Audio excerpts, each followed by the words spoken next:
Seres humanos que acompanham o Planeta Podcast, temos um recado para vocês. Show do Planeta Stand-Up, link na descrição.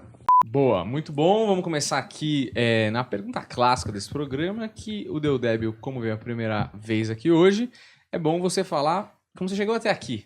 Talvez não ao programa, mas, né? Como é que eu cheguei até aqui? De Uber. Senta que vem história, cara. Exato. Fala aí, de maneira breve, todos esses seus interesses aí, desde o RPG ao ocultismo, como que entrou essas paradas na sua vida, né?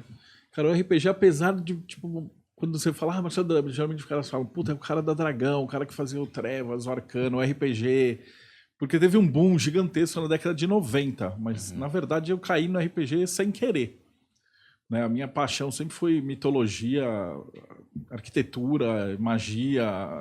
Mas quando eu falo magia, não é magia de mágica. É magia no sentido do hermetismo, de alquimia. Certo. É que depois a gente pode até falar um pouquinho, que o pessoal acha que é sobrenatural. Sim. A parada aí não é, é uma coisa muito mais legal de entender isso.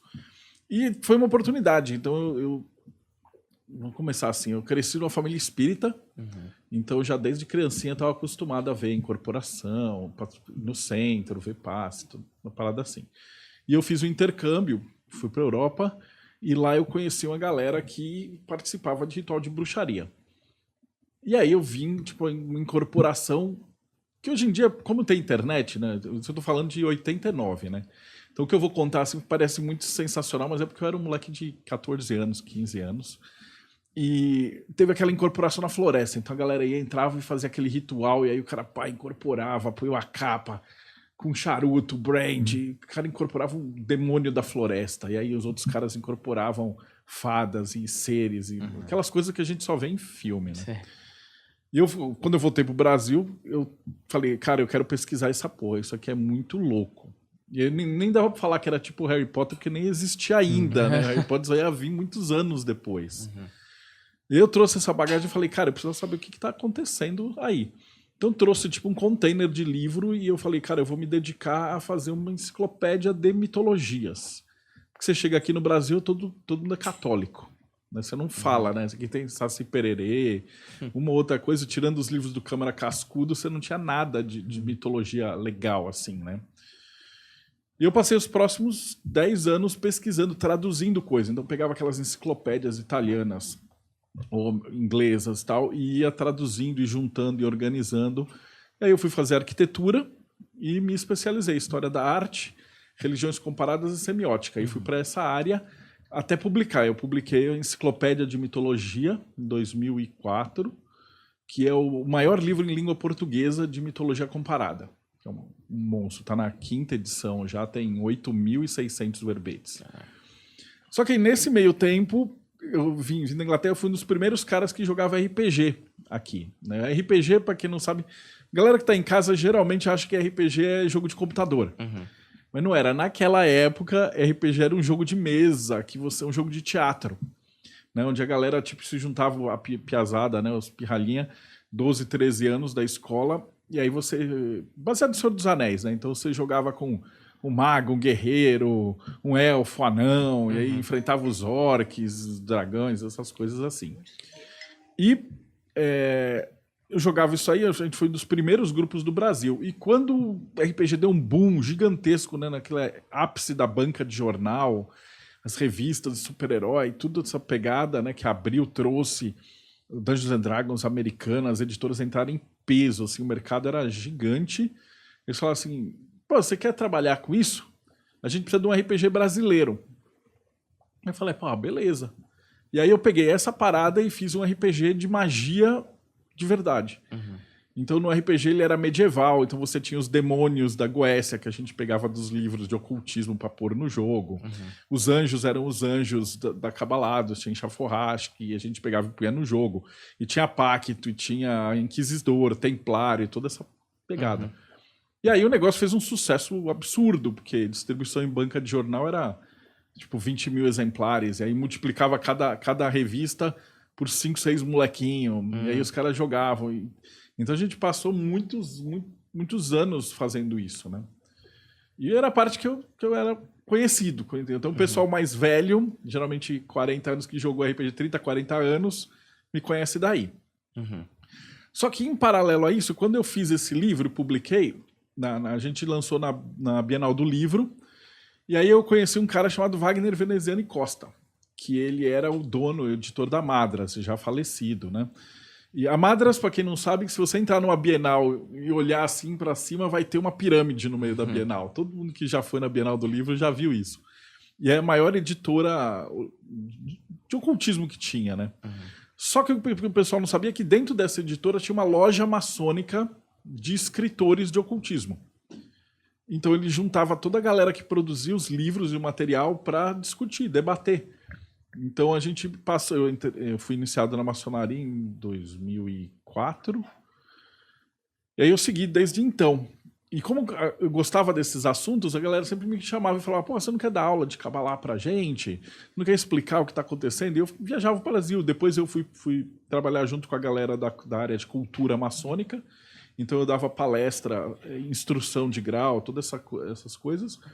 E aí tem um outro pessoal que me conheceu bem, que no auge dos blogs, eu fico brincando, que o Bruno falou, que eu sempre estava no lugar certo na hora certa. Teve um blog chamado Sedentário e Hiperativo, que eu dei uma palestra sobre a vida de Jesus, e os caras falavam: você não quer escrever isso num blog? Eu falei: o que é um blog? E aí entrou, só que o Sedentário era tipo, na época, o Felipe Neto da coisa, e a parada disparou muito. E aí acho que foi essa pegada. Hoje eu não trabalho mais com RPG, faz muitos anos. Eu estou focado mais em escrever livro de hermetismo, de alquimia. Ainda dou bastante instrução dentro da maçonaria, da Rosa Cruz. Aí me afastei meio do show business, assim. Mesmo porque o RPG ele mudou muito, né? Desde 2001 e desde o fim da banca de jornal, né? A galera que jogava RPG migrou pro eletrônico. Então hoje você fala de RPG, os caras vão falar de, sei lá, World of Warcraft, eu nem sei qual que é mas tem 1 milhão de... Você não foi, né, pelo visto? Eu não passei por essa época, eu sou muito velho pro eletrônico. Mas a molecadinha de hoje, eles estão tudo no computador. Então você fala de RPG, os caras é um morph, né? É LOL, na minha época, o Counter-Strike antigamente, acho que nem tem mais isso. Mas tem, né? O Tormenta é bem forte ainda, Tormenta é né? fortíssimo. Com Leonel, eles né? nunca que escreveu. pararam. Sim. Leonel, Caçaro, o Saladino.